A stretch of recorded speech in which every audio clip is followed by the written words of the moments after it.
बहुत ही रोचक होने वाला है। आज के वीडियो में हम जानेंगे कि खीरे की खेती कैसे की जाती है और इसके लिए हम आ चुके हैं मध्य प्रदेश के शाजापुर जिले में, जहां पर हम आज ग्राम चाकरोद में हैं और इस खीरे के खेत में हम मिलने वाले हैं कृष्ण कुमार सेन जी से भी। उनसे विस्तार में आज हम चर्चा करेंगे कि खीरे की खेती कैसे की जाती है और इससे उन्हें क्या अनुभव रहा है और क्या फायदे हुए हैं। आज के वीडियो में हम विस्तार से जानेंगे कि खीरे की खेती में किस तरीके से खेत को तैयार किया जाता है, किस तरीके से बुआई होती है, सिंचाई व्यवस्था क्या होती है और खीरे की खेती में उसका पोषण कैसे किया जाता है, सुरक्षा कैसे की जाती है और साथ ही साथ हम जानेंगे कि कटाई में किन बातों का ध्यान रखा जाता है और अंत में जो कि सबसे महत्वपूर्ण पहलू है कि इससे आर्थिक लाभ कैसे होता है, कितना होता है। तो हम सबसे पहले शुरुआत करेंगे आपके परिचय से, तो आप थोड़ा अपने बारे में बताइए हमें। नमस्कार भाई साहब, मेरा नाम कृष्ण कुमार सेन है जी। मैं ग्राम चाकरोद का रहने वाला हूँ और यहीं पे पला बड़ा हूँ। इसके साथ में मैंने पढ़ाई लिखाई भी गांव के स्कूल से की, यहीं के सरकारी स्कूल से 10वीं पास किया। इसके बाद सुजालपुर में 11वीं और 12वीं पास किया। अच्छा, सुजालपुर आप कैसे जाते थे? सुजालपुर हम उस समय में साइकिल से जाते थे जी। तो 10वीं तक आपने पढ़ाई की? 10वीं तक तो गांव से पास किया, 10वीं और 12वीं सुजालपुर। बाद फिर आगे आपने मतलब क्या सोचा या खेती में आप किस तरह से आए? नहीं, 10वीं पास करने के बाद मैंने 12वीं तक भी पढ़ाई की। अच्छा। 12वीं पास भी हुआ। हाँ। और इसके बाद मेरा शादी हो गया। अच्छा। शादी होने के बाद में कुछ घर की स्थितियाँ कमजोर थी, उस कारण पढ़ने से मन हट गया। अच्छा। और इसके बाद में मैं अपना जो रोजगार है वो उसकी तलाश में मैं खेती वाले काम में आ गया। अच्छा। और खेती वाले काम के साथ में मैंने प्राइवेट कंपनी में जॉब भी किया। अच्छा, कहाँ पर गए? 2 साल फर्टिलाइजर कंपनी है एरिस, उसमें 2 साल जॉब भी किया। और उस जॉब में मेरा पढ़ाई का वो कम था। बाकी उन लोगों ने मेरे को बोला कि आप ये एरिया छोड़ के निमाड़ चलो। अच्छा। हम आपकी सैलरी डबल कर देंगे। बट मैंने उस समय नौकरी की बजाय खेती करना ज़्यादा पसंद समझा। अच्छा, तो आज के तारीख में अगर आपसे कहा जाए कि आपको नौकरी करना है या खेती, मतलब क्योंकि आपको दोनों चीज़ों का बहुत अच्छा एक्सपीरियंस हो चुका है, खेती का भी और नौकरी का भी, तो आप किस चीज़ को चुनेंगे? मैं खेती करना ज़्यादा पसंद करूँगा। अच्छा, कोई खास कारण? खास कारण ये घर पे रहने को मिले उसके अलावा? नहीं, घर पे रहने वाली बात नहीं है सर जी। आपको परिश्रम दोनों जगह करना है। सही बात है। आप नौकरी करोगे तो उसमें भी आपको ड्यूटी समय आपको देना है, और खेती करोगे तो इसमें जितना ड्यूटी समय आप ज़्यादा दोगे। खेती में कोई लिमिट नहीं है, आप कितना पैसा कमा सकते हो।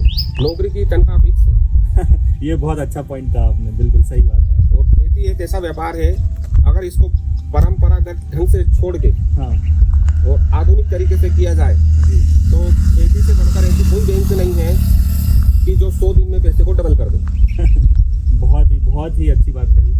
अगर हम ककड़ी की खेती के बारे में बात करें जी, तो आप बताएंगे कि ककड़ी की खेती क्यों की जा सकती है या परंपरागत खेती हम करते हैं उसको छोड़कर ककड़ी की खेती करने के क्या फायदे हैं, आप बताएंगे? खेती 2 प्रकार की होती है। एक तो अपने पूर्वज लोग जो करते आए हैं और आज भी जो कर रहे हैं जी, उसको परंपरागत खेती बोलेंगे।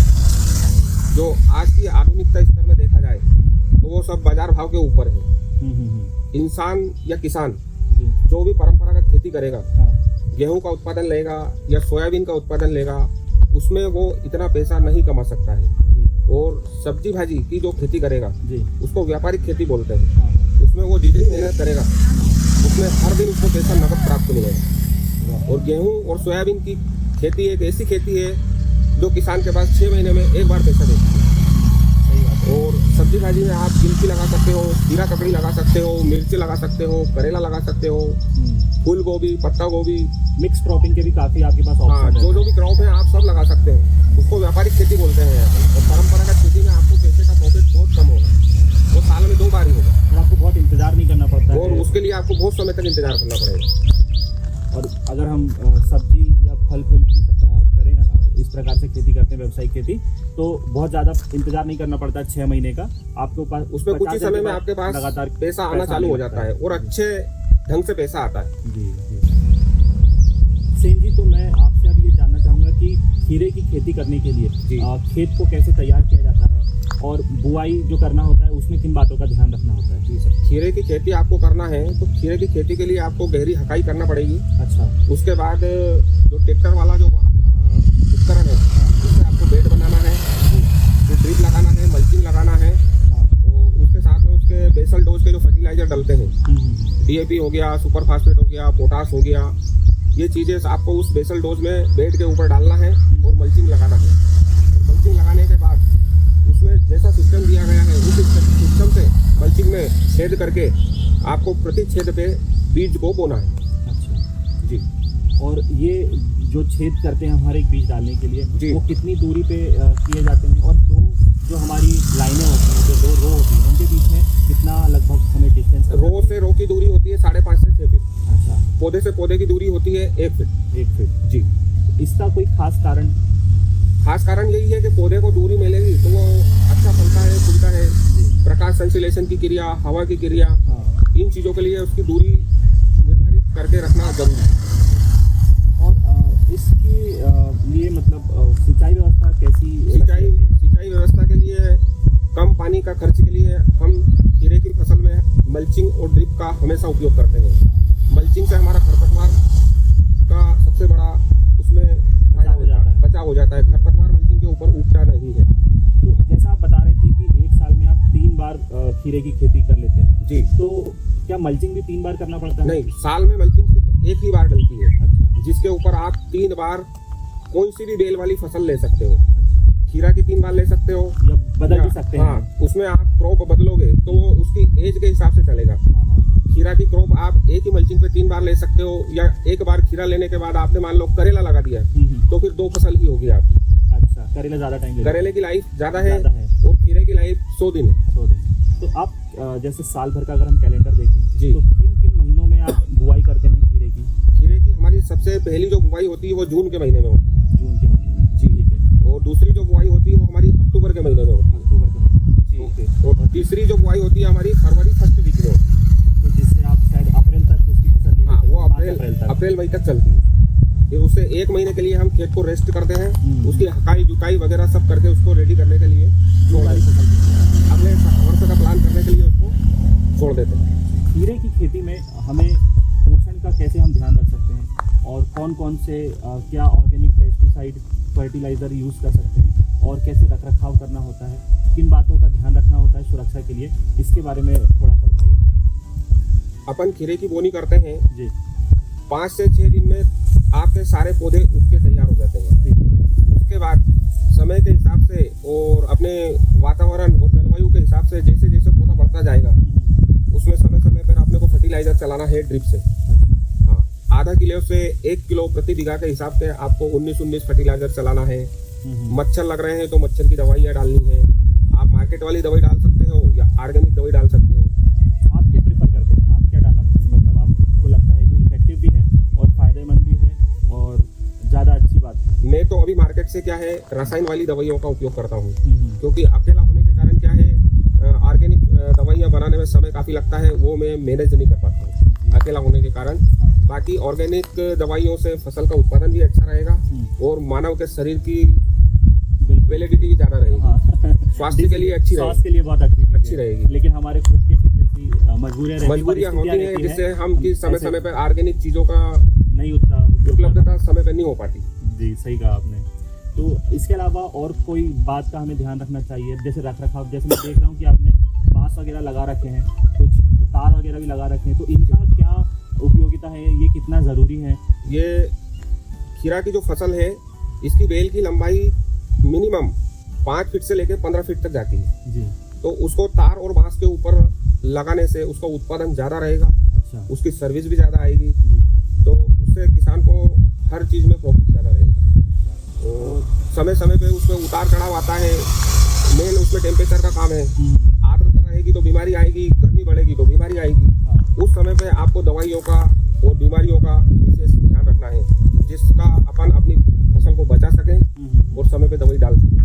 तो कोई मतलब मुझे लगता है कि शायद आपकी मूवमेंट में दवाइयों में छींचने में भी इस व्यवस्था का काफ़ी मदद मिलती होगी इससे।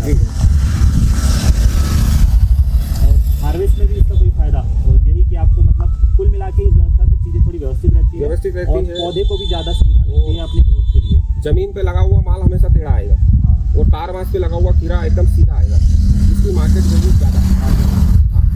यही जगह पे मैंने खीरा को देखा, वो डायरेक्ट जमीन के ऊपर फ्लैट करते हैं। तो फ्लैट तो करते हैं, बाकी उनके माल की जो क्वालिटी है, गुणवत्ता है, वो उतनी अच्छी नहीं होती है। उनका फल टेढ़ा मेढ़ा ज़्यादा आता है और तार मास वाले खीरे का फल एकदम सीधा रहता है, तो अच्छी क्वालिटी वाला। चलिए, अब हम आपसे जानना चाहते हैं कि जो खीरे की फसल है उसमें किस प्रकार से हार्वेस्टिंग होती है, कितनी बार हार्वेस्टिंग होती है और किन बातों का ध्यान रखा जाता है हार्वेस्टिंग करते वक्त। जी सर, जब अपन खीरे की बोनी कर देते हैं जी, तो उसकी हार्वेस्टिंग उसकी वेराइटी के ऊपर डिपेंड करती है। कोई वेराइटी 40 दिन में फल देना चालू कर देती है और कोई सी वेराइटी 45 से 50 दिन में फल देना चालू करती है। मैक्सिमम अगर देखा जाए तो 50 से 55 दिन में कोई सी भी वेराइटी लगा लो आप, उसकी तुड़ाई चालू हो जाती है और उसकी तुड़ाई प्रति एक दिन छोड़ के मतलब 40 से 50 दिन उसकी हार्वेस्टिंग चलती है कंटिन्यू। एक दिन का गैप आता है, आज तोड़ा तो कल नहीं तोड़ना, परसों फिर तोड़ना है। तो उसमें स्टेज बाई स्टेज जब खीरे का एज 65 दिन पार होने पे वो फुल हार्वेस्टिंग पे आ जाता है। यानी कि 1 बीघे से 7 से 8 क्विंटल का वजन आपको एक दिन छोड़ के तोड़ने पे मिलेगा। आपको नहीं लगता है कि ये बहुत ज़्यादा इस फसल में इन्वेस्टमेंट है एक तरीके से, समय के मामले में या कॉस्ट के मामले में, कि हर दिन हमें या तो खुद तोड़ना पड़ेगा या तो हमें लेबर चाहिए होंगे? लेबर से काम होगा। आप अगर बड़े स्तर पे इसका फसल उत्पादन लेंगे जी, तो आपको लेबर मेंटेन करके रखना पड़ेगा, क्योंकि वजन इसका टनों में जाता है, प्रतिदिन कुंटलों से पैदा होता है, तो बगैर लेबर से ये काम संभव नहीं है। और ऐसा कोई मशीन से तो हार्वेस्टिंग नहीं हो सकती? इसका मशीन से हार्वेस्टिंग होना संभव नहीं है, आपको लेबर ही चाहिए होंगे। बेल वाली फसलों का हार्वेस्टिंग हमेशा हाथ से ही होता है, इसमें कोई मशीन का रोल नहीं है। सेन जी, तो खीरे की खेती के सबसे महत्वपूर्ण पहलू के बारे में हम आपसे जानना चाहेंगे कि कितना इन्वेस्टमेंट रहता है शुरू से लेके आखिरी तक पूरी खेती में जी, और हमें लगभग कितना प्रोडक्शन मिल पाता है या कितना लाभ हो पाता है जी। शुरू से लेके आखिरी तक सर 1 एकड़ में जी 8 से 10 हज़ार रुपये का मल्चिंग डलता है जी, 15 हज़ार रुपये का ड्रिप डलता है जी, और इसके बाद में बीज का देखा जाए तो यही 9 से 10 हज़ार रुपये का बीज लगता है 1 एकड़ में। ठीक है। इसके बाद उसमें तार और बांस वो लगता है 30 से 40 हज़ार रुपये का। अच्छा जी। इन सब चीजों को मिला के दवाइयाँ 10 हज़ार से 12 हज़ार रुपये। वो दवाइयों का पूरा जो मेन गणित है वो क्लाइमेट के ऊपर चलता है। अच्छा। 5 हज़ार रुपये की दवाई में भी 1 एकड़ का खीरा हो सकता है, या 12 से 15 हज़ार रुपये की दवाई में भी 1 एकड़ का खीरा के हिसाब से वो समय के अनुसार की दवाई का इस्तेमाल करना है। इसके अलावा और कोई एस्पेक्ट? उसमें फर्टिलाइजर का भी रोल आता है। 12 से 15 हज़ार रुपये का फर्टिलाइजर 1 एकड़ में लगता है, जो ड्रिप के द्वारा चलाया जाता है। ड्रिप के द्वारा चलाया जाता है। ये अच्छी बात है कि पानी और दवाई का सिस्टम थोड़ा सा ड्रिप की वजह से नहीं चलता। और इसके अलावा जो आप चुड़ाई करवाते हैं या अन्य चीज करते हैं जिसमें आपको लेबर की आवश्यकता होती है, उनका मतलब अगर एक फसल की बात करें तो लगभग शुरू से आखिरी तक लेबर की कितनी कॉस्ट चली जाती है आपकी 1 एकड़ में? 1 एकड़ में हम मैक्सिमम 33 से 40 हज़ार रुपये का लेबर हमारा शुरू से लेके मल्चिंग चढ़ाने से लेके लास्ट हार्वेस्टिंग करना, और पौधे जब सूख जाते हैं उनको निकाल के बाहर फेंकना, वहाँ तक 33 से 40 हज़ार रुपये का हमारा लेबर कॉस्ट आ जाता है। एक पौधे की पूरी लाइफ में जो सपोर्ट रहता है, एक पौधे की जो लाइफ है, अपनी खीरे की जो फसल होती है स्टार्टिंग से लेके एंड तक, वहाँ से 1 एकड़ में 33 से 40 हज़ार रुपये का अपना लेबर खर्च आ जाता है। और कोई इसके अलावा किसी प्रकार का और कोई खर्च नहीं है? ये सारी चीजें उसके साथ ही। अब जैसे मान लीजिए एक फसल की अगर हम बात करें तो 1 एकड़ में जब हम खीरे की एक फसल लेते हैं तो लगभग पूरा हर प्रकार की तुड़ाई मिला के कितना प्रोडक्शन आ जाता है? 1 एकड़ का अगर प्रोडक्शन देखा जाए तो अगर मौसम ने साथ दिया और कीट पतंगों का अभाव कम रहा, जलवायु अच्छी रही, तो अपने को 1 एकड़ से 200 क्विंटल से लेके 250 क्विंटल तक खीरे का उत्पादन आ सकता है। तो मैंने अभी गए वर्ष मैंने अच्छी तरह से उत्पादन लिया, उसमें 130 से 140 क्विंटल प्रति बीघे के हिसाब से मैंने खीरा निकाला। तो और ये मतलब जैसे आप बता रहे हैं कि काफ़ी अच्छी मात्रा में आपने खीरा निकाल दिया, तो इसका कितना मतलब आपको कीमत मिल जाता है मार्केट मंडी में?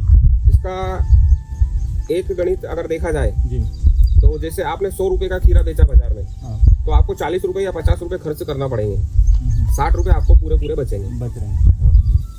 और किस किस भाव में आपने अभी तक इसकी फसल को बेचा? वो पूरा जो आपका जो प्रॉफिट है हाँ वो मार्केट के रेट के ऊपर पूरा डिपेंड है। बिल्कुल। अगर आपका खीरा 15 रुपए से 25 रुपए के बीच में बिकता है तो आपको प्रॉफिट बहुत शानदार होगा। और आपका खीरा 5 रुपए से 12 रुपए के बीच में बिकता है तो आपको एक बीघे से मतलब 60 से 70 हजार रुपये प्रति बीघे के हिसाब से आपको शुद्ध प्रॉफिट मिल पाएगा।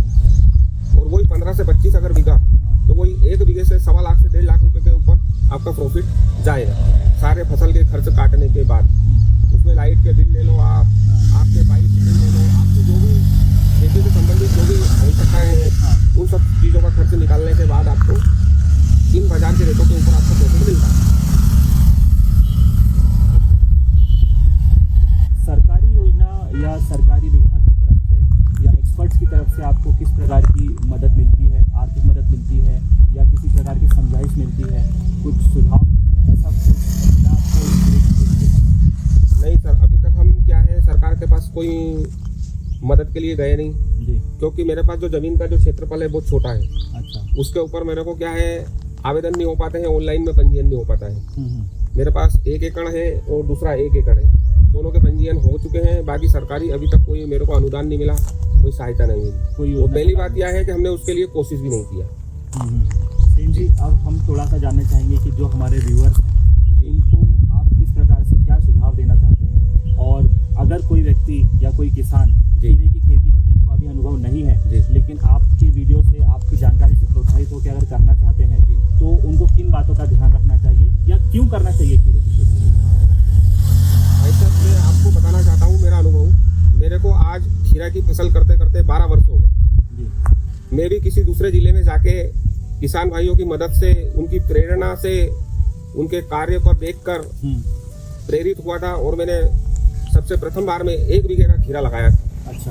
और उसमें सफलता भगवान के आशीर्वाद से इतनी अच्छी मिली थी कि उस सफलता को देखते हुए आज मेरे गांव से 15 से 20 किलोमीटर के एरिया में कम से कम 250 बीघे का खीरा लगता है और वो सारे मेरे मित्र लोग हैं। क्या बात है। और वो मेरे से इतने प्रभावित हुए हैं। वो टमाटर का उत्पादन करते थे, मिर्च का उत्पादन करते थे। बाकी उन फसलों की अपेक्षा खीरे वाली फसल में सबसे कम समय में ज्यादा पैसा कमाना सबसे लाभदायक धंधा बना खीरा का साबित हुआ है।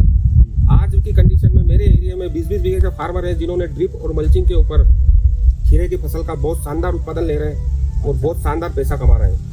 और नए किसान भी, मैंने इस वर्ष भी 2 किसानों को लगाया हुआ है, खीरा लगवाया आगे देते, और उन्होंने भी इस वर्ष भी बहुत अच्छा पैसा कमाया। अच्छा। आज की कंडीशन में देखा जाए तो 20 रुपये 15 रुपये किलो के रेट से खीरा बेच रहे हैं और अच्छा अपना मुनाफा कमा रहे हैं। और नए किसान भाई भी जो भी आना चाहे वो खीरे की खेती कर सकते हैं। लाभ का धंधा है, प्रॉफिट का धंधा है। तो आप बताएंगे कि 1-2 बातें जिनका खास ध्यान रखना चाहिए अगर कोई नया किसान खीरे की खेती करना शुरू करने वाला है तो? जी, किसान से कहना है वो जो भी कृषक भाई है, जो पुराना अनुभवी किसान है, खीरे की खेती कर रहा है, उसके मार्गदर्शन में महीने 2 महीने 6 महीने रह के उसकी मतलब उसके अनुसरण में रह के उससे कुछ चीज़ों को सीखना, समय समय पे उनके कुएं पे जाना, वो खेत में क्या कर रहे हैं, वो बांस कैसे लगा रहे हैं, तार कैसे लगा रहे हैं, बीज को कैसे बो रहे हैं, वो सब चीज़ें आपको खीरा वाले किसान के पास जा जाके उनसे सीख के आप भी खीरे को अच्छी तरह से उत्पादन में ला सकते हैं। त्रिभुवन कुमार सेन जी, इतना विस्तार से हमें जानकारी देने के लिए और अपने खेत में हमें समय देने के लिए आपका बहुत बहुत धन्यवाद। और मुझे लगता है आपसे बात करके और इस वीडियो को देख के सभी व्यूअर्स को लगा भी होगा कि खीरे की खेती कितनी फायदेमंद हो सकती है और इसको हम किस तरह कर सकते हैं उसके बारे में विस्तार से जानकारी मिलेगी। तो अगर आपकी किसी प्रकार के क्वेश्चन हैं तो आप वीडियो में कमेंट्स करें और डिस्क्रिप्शन में भी अन्य जानकारी के लिए आप जा सकते हैं। आपका बहुत बहुत धन्यवाद।